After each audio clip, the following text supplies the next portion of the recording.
Love and faith are a team, while fear and evil are a team. Each one is going to go head on with the other, but in every encounter, love and faith will always win. Welcome back to Along the Spiritual Journey. So, the thing that I want people to remember when it comes to duality is everything is going to have its starting point. There's love and there's fear. I do not pair love and evil together because they don't go together. They're not one and the same. The most genuine, authentic essence of duality to love would be fear. The polarization of fear would be hate, right? Just like the polarization of love would be faith. Why? Because it requires you to be in a place to step outside of self, to walk into love.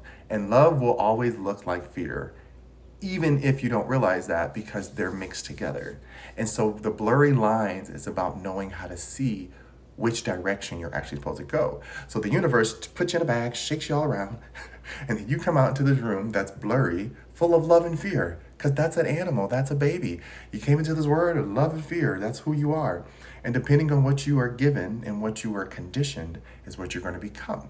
So if you are born and everything in your life is just now produced through fear, now you are a fearful baby who's going to be a fearful child, who's going to be a fearful adult, and you're going to start to have resentment and hate things, right?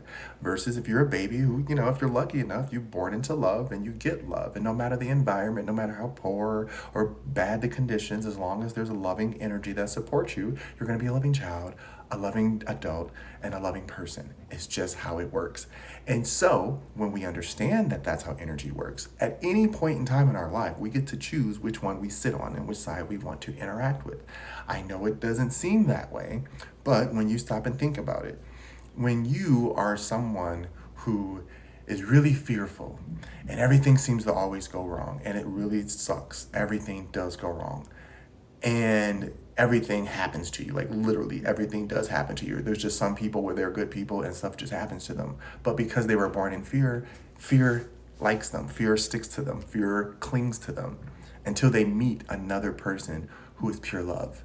And all you need is one drop of love, one drop, a kind gesture, a kind word, a kind whatever, and that person who was born in fear is like washed away. All that fear is mud. It just gets flushed off and is washed away. And then they get to see themselves for the first time. That's that spiritual awakening. They're like, oh my gosh, I see me. I love me. I understand. There's other energies out there like me. I was just sitting in the environment of fear. I wasn't taking myself out of stagnicity. Sometimes relocation's necessary.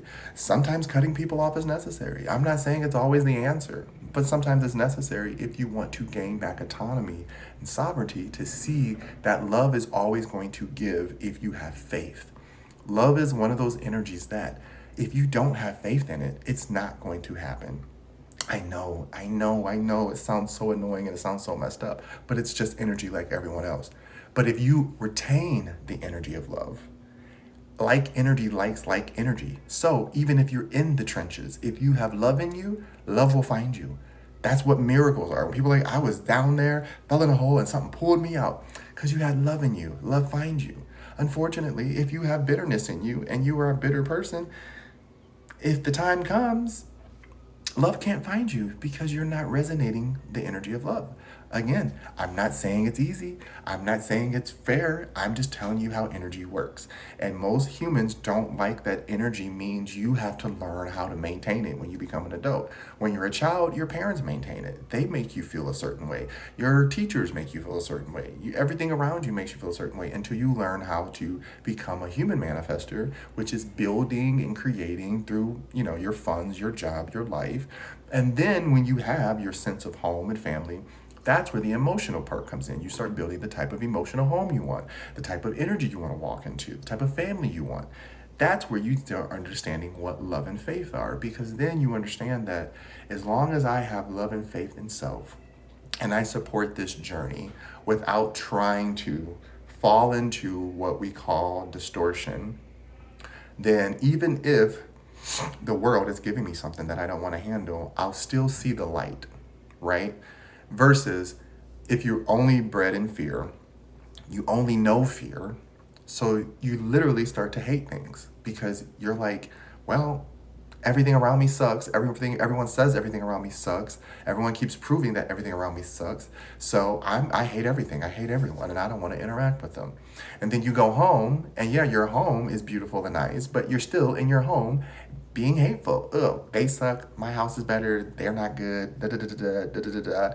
And no matter how much this person gains, they're still bitter. And you start seeing it on their face and body, like, ooh, why are you aging? Why, what's going on? And they're over here, oh, I have this thing I bought and this thing I own, and they're not loving on themselves. Versus someone's like, yeah, I worked really hard and I got here because I just appreciate it. I have so much gratitude for what I have and don't have. And that person's just looking young and fit. It doesn't matter if they have wrinkles or not. It's an energy. They just feel young, right?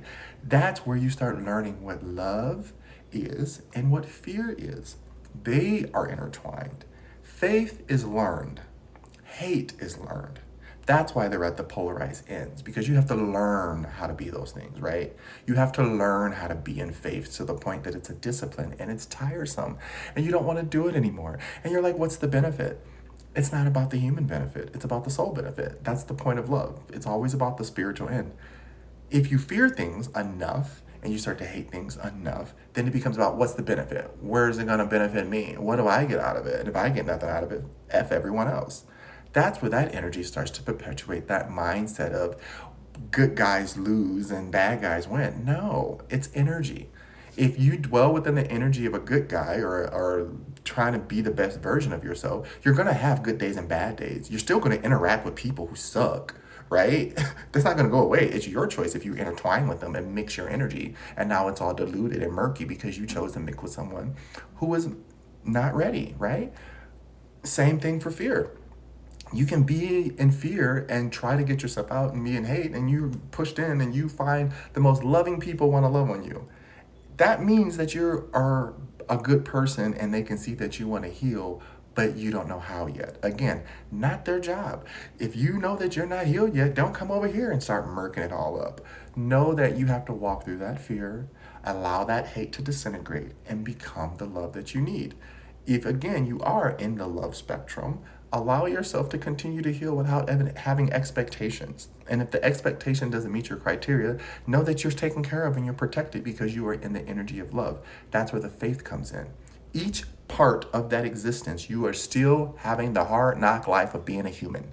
You're gonna have accidents, you're gonna have stuff happen. Things ain't gonna always work out on this third plane.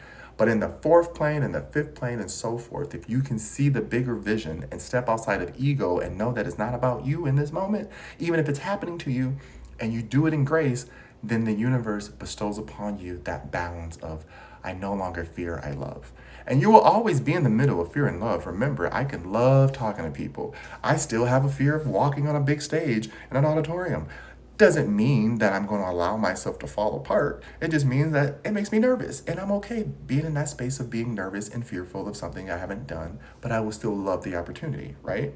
Now, if I got up on stage and I just walked away hating it and I made myself feel bad about it, then yeah, I can see how I would live in fear longer than necessary versus having faith in myself and saying, you know what, I'm going to try. And if I don't do the best, that's okay. I did it. And that was exhilarating. And that's what builds momentum. So again, learn your balance. It's in both of us. Each of us has both halves of everything. No one is one over the other. But you can choose to live in a predominantly light world versus dark world. That is a choice. I know people don't want to believe that, but you can be the light and darkness until you can go to the light side, or you can be the darkness and light until you want to go to the dark side. That's up to you, because there are some light workers who need to be in the dark, and there's some light workers who need to be in the dark, because each half will always have energies that reside there that have never had the experience of seeing either side. All right? I love you. I hope that makes sense.